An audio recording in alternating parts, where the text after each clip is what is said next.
In this section, we're going to do something a little bit different. We're going to be talking about differential equations.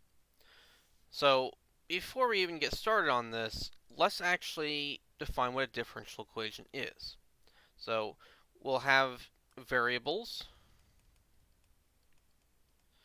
which are usually x or t, depending on the situation. We're going to be using t for most of the stuff we're going to be doing today.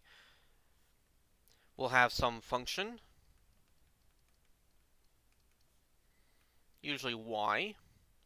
Now, it's possible to also have multiple variables and multiple functions involved, but the main important thing is that we also have the derivatives, say y prime, y double prime, and or even higher derivatives, and we have some sort of relationship between these. So we might have something like y prime times y is equal to, let's say sine of t.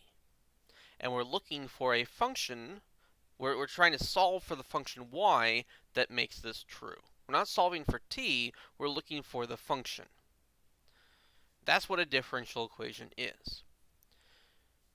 Now, since we're only going to be working with one variable at a time, we're going to be considering these functions, this y, as a function of t and not as a function of more than one variable. We have what we call an ordinary differential equation.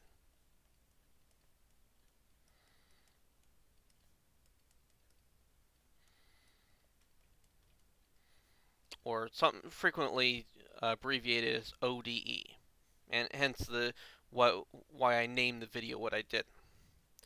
If we actually had our functions be of more than one variable, a multivariable functions, so we could have, say, I don't know, let's say u of x and y. We could have some sort of differential equation involving something like that. That would be what we call a partial differential equation, or a PDE. That involves more Calc 3 topics, but obviously it gets a lot more complicated, and so usually this is not studied at close to this level. Usually that's kind of a graduate level course, is PDEs.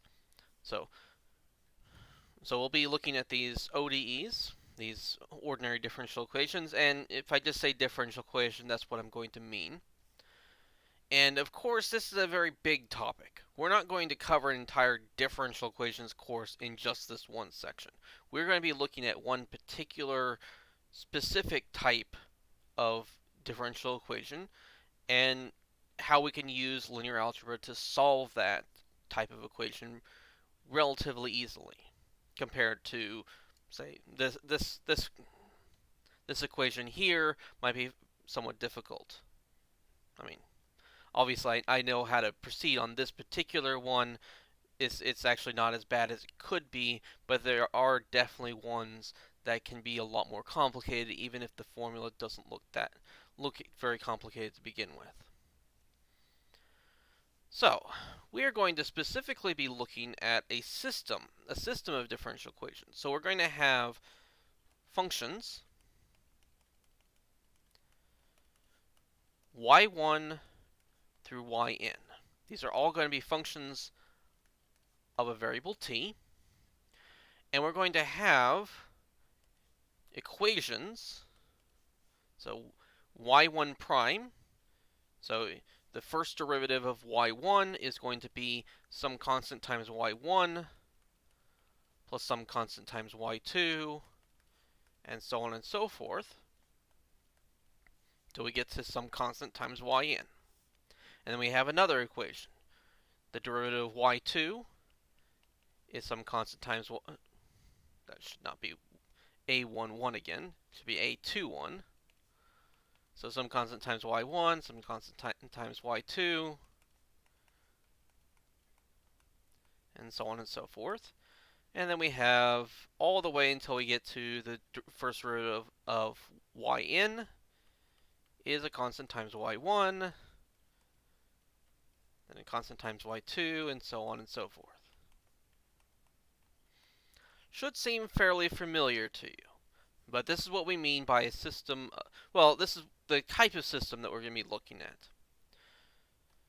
So there are, if we want to be very specific about what type we have, so this system is what we call first order. That just means that we only have first derivatives. We'll actually be looking at some higher order differential equations in one of the later videos for this section, and we'll be seeing how we can actually use the techniques that we develop here in that one to solve those kind of ones. So this is a condition that we're going to relax a little bit. But the ones we aren't going to relax are, this is a linear system. That means that we don't have something like y1 squared, we don't have the product of y1 and y2, anything like that. We don't have any of that. So it's I mean, we are working in linear algebra. It makes sense that we'd be focusing specifically on linear systems of differential equations. And one that might be a little bit kind of maybe not so obvious. We call it a homogeneous system of equations. This is meaning that the variable t actually doesn't appear in our equation. So we could theoretically have something like we had sine of t in the previous one. This would no longer be homogeneous because of that sine of t. So as long as we don't have any t's explicitly being put into our formula, we call it a homogeneous equation, or homogeneous system of equations.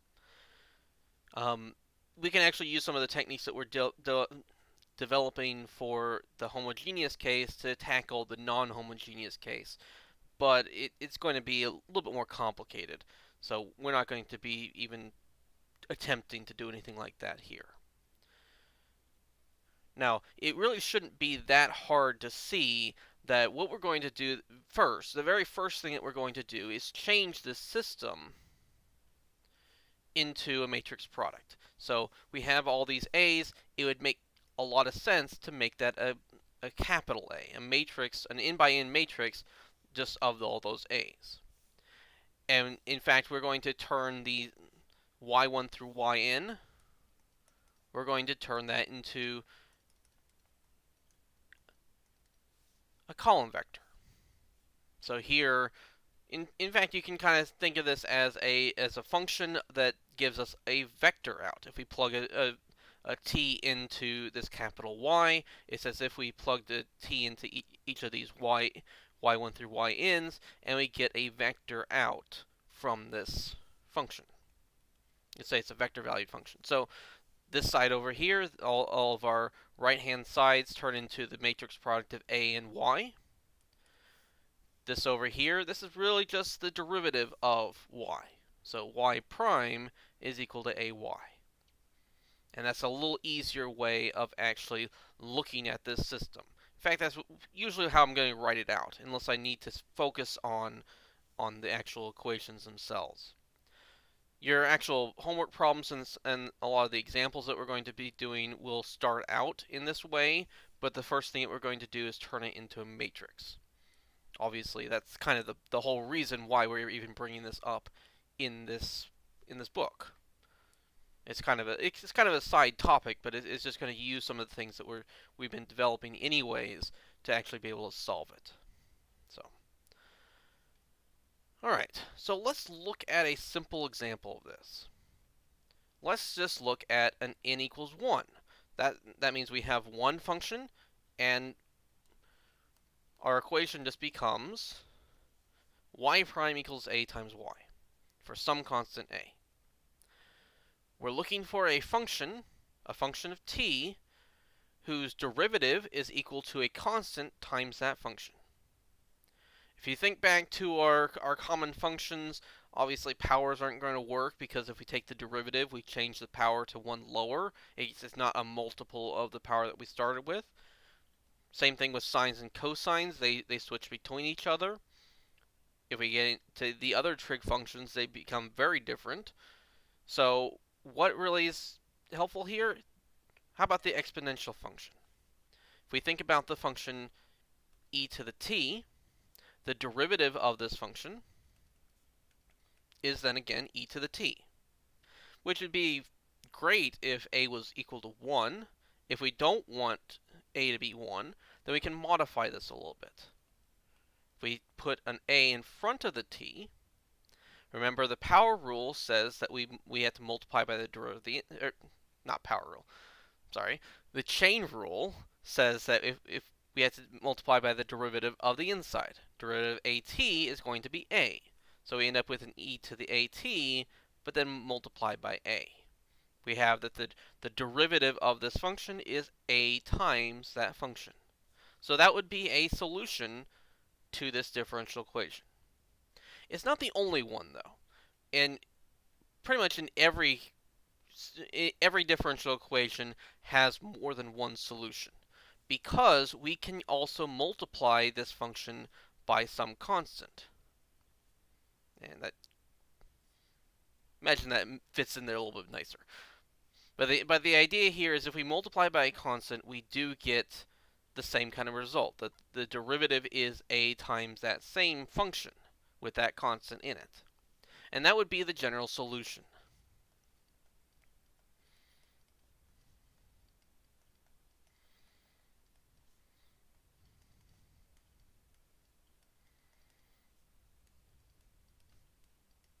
Some arbitrary constant.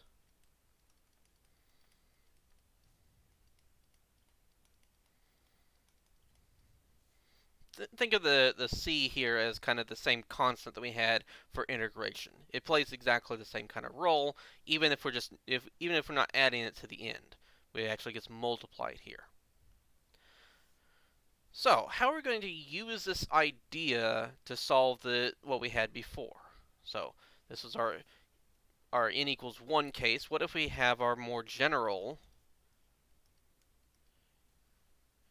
y prime equals ay, where these are actually matrices? Well, we're going to make a guess. We're going to make a guess that it's very similar to what we have here. We're going to guess that our y, remember this is a column vector that's in functions, is going to be e to some constant, which we're going to denote lambda, e to some constant times t, times some vector. This x here is some in column vector. Maybe I'm going to put it as x. No, I'm not going to put it as x bar. I'm just going to leave it as an x. This x is going to be a constant vector, sort of like our constant here, but we're just going to have it in here as we have it. So how is that going to work? Well, it's still just a guess at this point, but it will actually work out fine in most cases. There are some cases where it's not going to work out so well. We'll talk about that in section 6.3 because it's a little bit more complicated. Not impossible, but definitely more complicated. So let's see what are the L and X that we have in there. Now you might be able to guess. I'm calling it L. What is the lambda that we have in there? Since we're using the letter lambda, you might be able to guess where we're going to go with this. But actually, let's actually go ahead and prove it. We're going to take the derivative of what we have there. So we're starting with y is equal to e to the lambda t times our vector x. We're going to differentiate it. Now, x is just a constant, so we're really just differentiating the e to the lambda t. So we get to pull out that lambda. Well, what does that mean? Well, remember, e to the lambda t times x, that is just y. So this is equal to lambda times y. Now, that means that y prime is equal to a constant times y.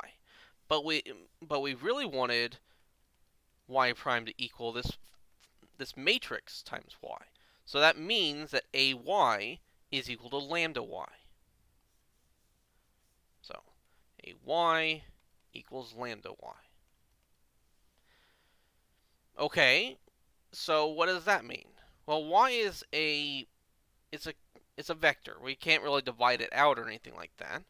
But what if we actually went ahead and replaced y back with the e to the lambda t times x?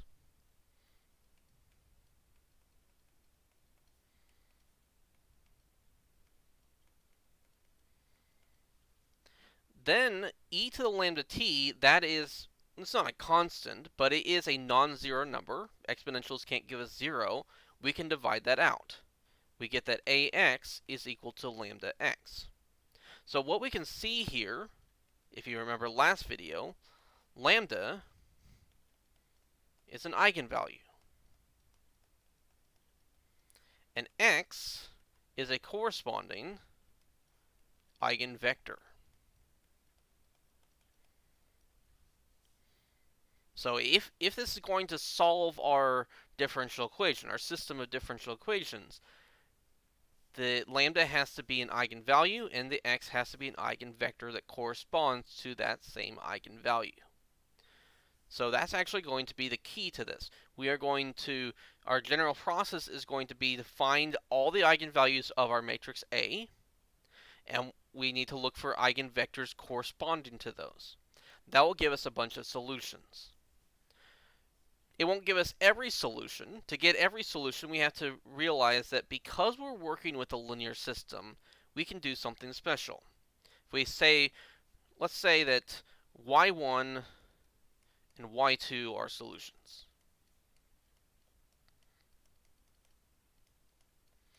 And we'll look at another vector function that is a constant times y1 plus a constant times y2. Is that a solution? Well, we can actually work it out. If we take the derivative of this thing, well, we can go ahead and distribute that derivative to the y1 and y2. The c1 and c2 are constants. But y1 prime, because it's a solution, is just a times y1. y2 prime, because it's also a solution to that differential equation, is just a times y2. And we can go ahead and factor out that a. A times c1 y1 plus c2 y2. And of course, that's just y. Because we have this is another reason why we call this a linear system. It has this linear property that if we have two solutions, we can take linear combinations of them and get another solution. In fact, if we have n solutions, we can take a full linear combination of those and we get another solution. So once we actually find our eigenvalues and eigenvectors, we're going to take all the solutions that we get from that and combine them as a linear combination. So we'll have a linear combination of a bunch of e to the lambda t times x's. This does actually depend on us being able to find independent eigenvectors, so we can get independent versions of this. If we don't get that, then we actually say that we have a defective matrix. We talked about that in the last section. And a defective matrix will break this process. To get every solution, we actually do need different linear independent functions, essentially. That's what we're going to talk about in section 6.3. We'll come back to this idea, even if that's not the main topic of section 6.3. Okay, let's actually put this into practice. It'll make a lot more sense once we've done a few problems of it, and this will be rather fun, won't it? So here, working on problem 1. In your homework, you're going to be doing parts A, D, and F of problem 1. For now, we're going to work parts B and C, and in the next video, we'll actually look at part E. So we have this system of equations. y1 prime is a combination of y1 and y2, so same thing with y2 prime. First thing we're going to do is just pick out our matrix A.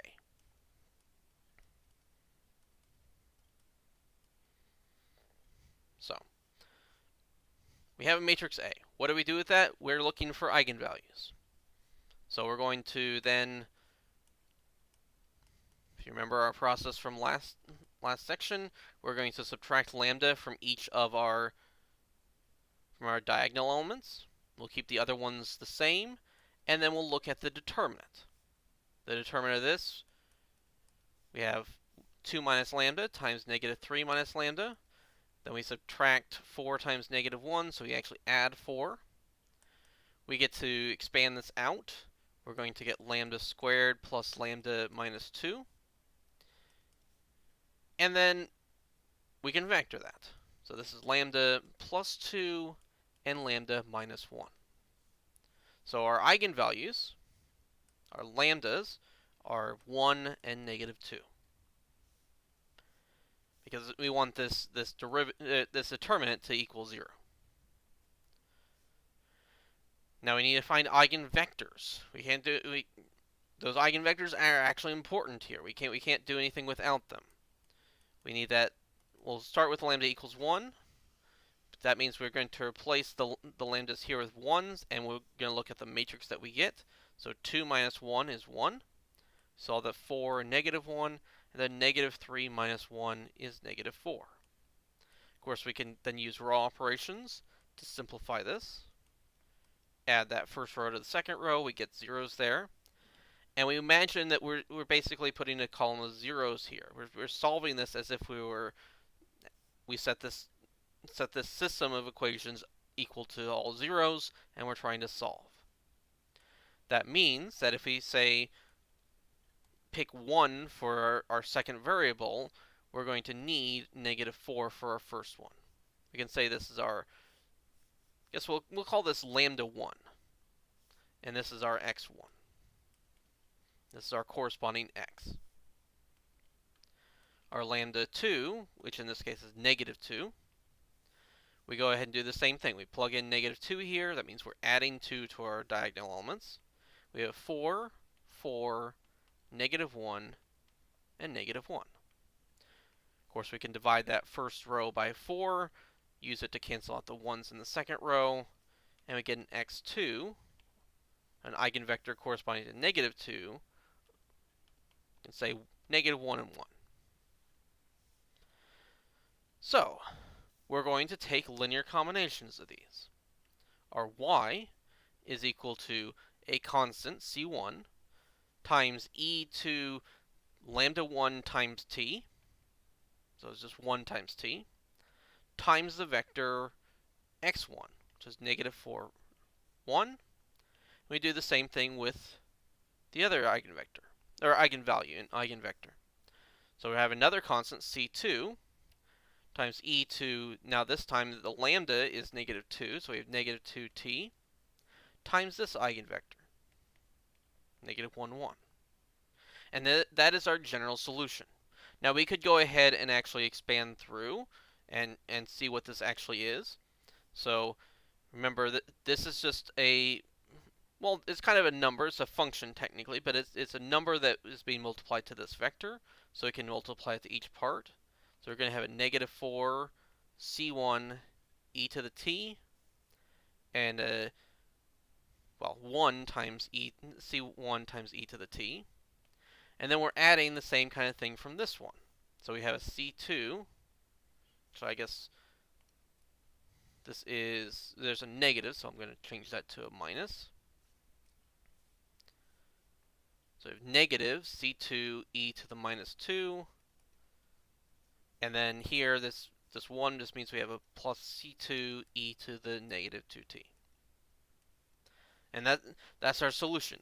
The function y1 is equal to this first one. The function y2 is equal to the second one.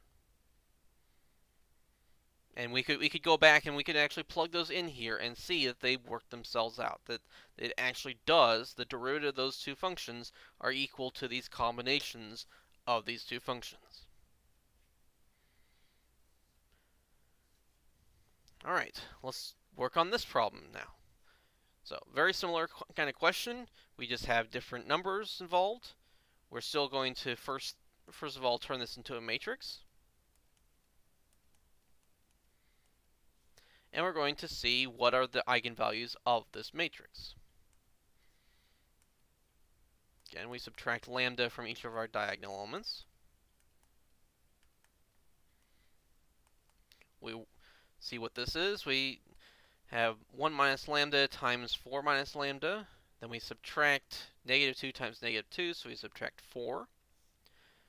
If we work this all out, we're going to get lambda squared minus 5 lambda. The constants actually cancel each other out. Of course, we can factor this as lambda times lambda minus 5, and that's going to have to equal 0. So our lambdas in this case are 0 and 5. Don't forget the 0. I'm going to say lambda 1 is the 0, which means that we're really just looking at the matrix itself. You might have been able to see that from the beginning, that the second row is actually a multiple of the first row. So you might have been able to guess that one of the eigenvalues was 0. Probably not so obvious that the other eigenvalue is 5. So that's why we have to go through this process. Alright, so once we do our row operations and cancel out that second row, we're looking for our eigenvector.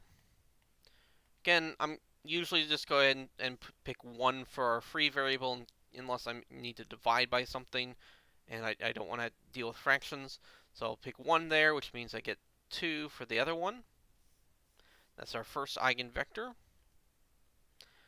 Our lambda 2 is going to be 5. We go ahead and plug in 5 in for lambda. So 1 minus 5 gives us a negative 4. So I have a negative 2 and a negative 2. And then 4 minus 5 is a negative 1. We go ahead and simplify this one. And actually, this is one place where I wouldn't put a 1 here necessarily. We can't really get a 1 there. I might divide that first row by negative 2 to get a 2, 1, and then I'll use that to cancel out the second row. So here, I would actually go, because I don't want to divide by 2 later on, I'll go ahead and pick 2 for that free variable, and then I'll end up with a negative 1 for the other variable. So, again, our y is going to be a linear combination, so c1 e to the, well, e to the 0t, we'll simplify that in a moment. We have our x1, then we have a c2 e to the 5t, times our x2 is negative 1, 2. If we go ahead and combine those, well, here we're going to use the fact that e to the 0t is 1. It's always 1. So really, we have a constant here. We have 2 times c1. Then we have a negative c2 e to the 5t. Then we have c1 times 1 plus 2 times c2 e to the 5t.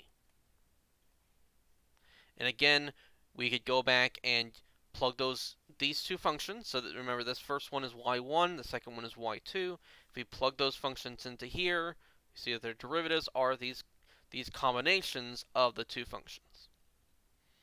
So just kind of that simple. I mean, there's quite a bit of work to it, and it does involve finding these eigenvalues, which is its own process.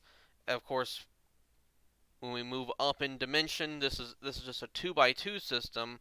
If we have a 3x3 system, it gets a little bit more complicated, and so on. But at least the idea should be rather clear of what we're trying to do with it from here. So, now, there are going to be some wrinkles to this. That's what we're going to cover in the next couple videos. So, keep watching, and we'll get to all that stuff. So, see you in the next one.